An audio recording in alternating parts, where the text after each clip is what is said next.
దీన్నైతే నేను మధ్యలో కలుపుకుంటూ ఇంత కలర్ అయితే వచ్చింది. చాలా అంటే చాలా బాగుంటుందండి. ఎందుకంటే ఇది చిన్న పీసెస్ కదా, మొత్తం ఫ్రై అయ్యి చాలా అంటే చాలా బాగుంటుంది.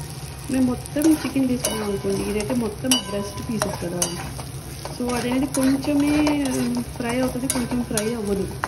సో ఇలాగ సన్న పీసెస్ అయితే చాలా అంటే చాలా బాగా ఫ్రై అవుతుంది. ఒకసారి ట్రై చేసి చూడండి. అన్ని జస్ట్ ఏం లేనప్పుడు, లేకపోతే ఏం చేయాలనిపించినప్పుడు జస్ట్ కొంచెం చేసుకొని తినేయాలనుకుంటే ఇలా చేసుకొని తినేయాలి అవుతుంది. ఇంకా కావాలనుకుంటే మీరు ఇంకా బ్రౌన్ చేసుకోవచ్చు. వద్దు మాకు ఇలాగే కావాలి అని అనుకుంటే మాత్రం ఇప్పుడే దింపేయండి. సో నాకు ఇంకా కాస్త కలర్ రావాలి. సో నేను ఒక 2 నిమిషాలు మళ్ళీ ఫ్రై చేసుకుంటాను.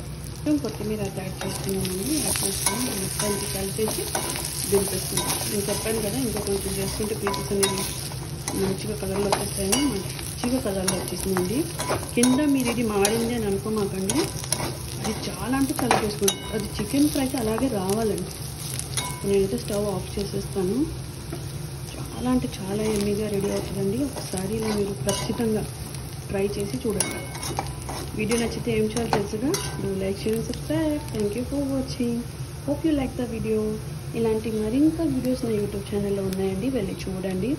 మీరేమో నా యూట్యూబ్ ఛానల్లో వీడియోస్ చూస్తున్నారు కానీ లైక్, షేర్, సబ్స్క్రైబ్ చేయడం లేదండి.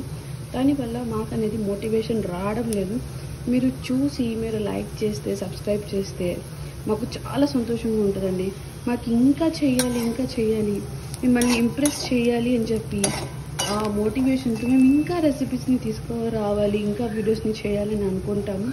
సో ప్లీజ్ నచ్చితే మాత్రం లైక్, షేర్ అండ్ సబ్స్క్రైబ్ చేయండి. అండ్ మీ ఫ్రెండ్స్కి కూడా సబ్స్క్రైబ్ చేసుకోమని చెప్పండి.